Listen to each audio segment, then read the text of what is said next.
Let's make some prawn biryani. அதுக்கு தேவையான rice நான் ஆல்ரெடி ஊற வச்சுட்டேன். இதுக்கு 2 வெங்காயம், 2 தக்காளி, 1 லெமன், புதினா, கொத்தமல்லி அண்டு பச்சை மிளகாய் 5 இது எல்லாத்தையும் ரெடி பண்ணி வச்சுட்டு நம்ம டபராவில் வந்துட்டு ஆயில் போட்டு அதில் பட்டை, கிராம்பு, ஏலக்காய் தேவையான எல்லாமே நான் டிஸ்கிரிப்ஷனில் கொடுத்துருக்கேன். அதுக்கு தேவையானது எல்லாமே போட்டுட்டு அதில் கொஞ்சம் ஆனியன், பச்சை மிளகாய் போட்டு நல்லா வதக்கிட்டு அது கொஞ்சம் கோல்டன் ப்ரௌன் ஆனதுக்கப்புறம் நம்ம டொமேட்டோ சேர்த்துக்கலாம்.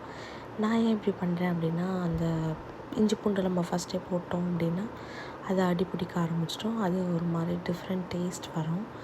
அதை விட இப்படி ட்ரை பண்ணி பார்த்தா கொஞ்சம் டிஃப்ரெண்ட்டாக இருக்கும். அதுக்கப்புறம் அது வதக்குனதுக்கப்புறம் நம்ம இஞ்சி பூண்டு போட்டோன்னா அது நம்மளுக்கு அடிப்பிடிக்காது. நம்மளுக்கு அது பிரியாணியில் அந்த டேஸ்ட் அப்படியே வரும். அதுக்கப்புறம் நம்ம வச்சுருக்க ப்ரான் போட்டுட்டு நான் இன்றைக்கி 1/2 கிலோ அரிசிக்கு 1/2 கிலோ ப்ரான் போட்டிருக்கேன். நான் யூஸ்வலாக யூஸ் பண்ணுற பிரியாணி மசாலா யூஸ் பண்ண மாட்டேன்.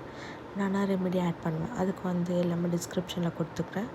பட்டை, கிராம்பு, ஏலக்காய், காஞ்ச மிளகா, பச்சை மிளகா, அப்புறம் புதினா, கொத்தமல்லி இது எல்லாமே போட்டு கிரைண்ட் பேஸ்ட்டாக அரைச்சிட்டு அதை போட்டோம்னாலே நம்மளுக்கு நல்லா ஒரு பிரியாணி ஸ்மெல் வரும்.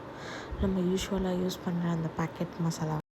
ஸோ இதுக்கப்புறம் வந்துட்டு நான் தண்ணி ஆல்ரெடி அளந்து வச்சுருக்கேன். அந்த தண்ணி ஊற்றிட்டு கர்ட் நம்மளுக்கு தேவையான அளவு போட்டுட்டு டேஸ்ட் வைஸ் எப்படி இருக்குதுன்னு பார்த்துட்டு உப்பு ஆட் பண்ணோன்னா பண்ணிக்கலாம். காரம் நம்மளுக்கு எவ்வளோ வேணுமோ போட்டுட்டு கொஞ்சோண்டு கரம் மசாலா, கொஞ்சோண்டு லெமன் ஊற்றிட்டு அவ்வளோதான். அது தண்ணி கொதித்து வந்ததுக்கப்புறம் நம்ம வச்சுருக்க பாஸ்மதி ரைஸ் அதில் போட்டுட்டு நம்மளுக்கு தேவையான அளவு கீ ஊற்றிட்டு அதுக்கப்புறம் நம்ம தம் போட்டு வச்சோம் அப்படின்னா சூப்பர்வான ப்ரான் பிரியாணி ரெடி.